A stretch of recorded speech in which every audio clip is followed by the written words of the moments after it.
దేవునికి స్తోత్రములు. మీ అందరికీ నా వందనములు. ఈరోజు దేవుని వాగ్దానము.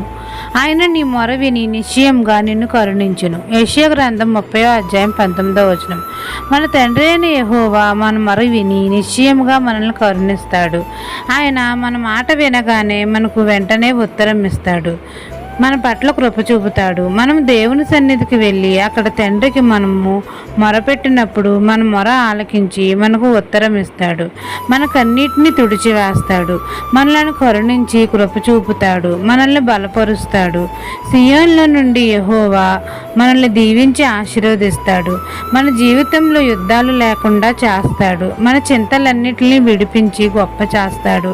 మనల్ని శక్తిమంతులుగా చేస్తాడు.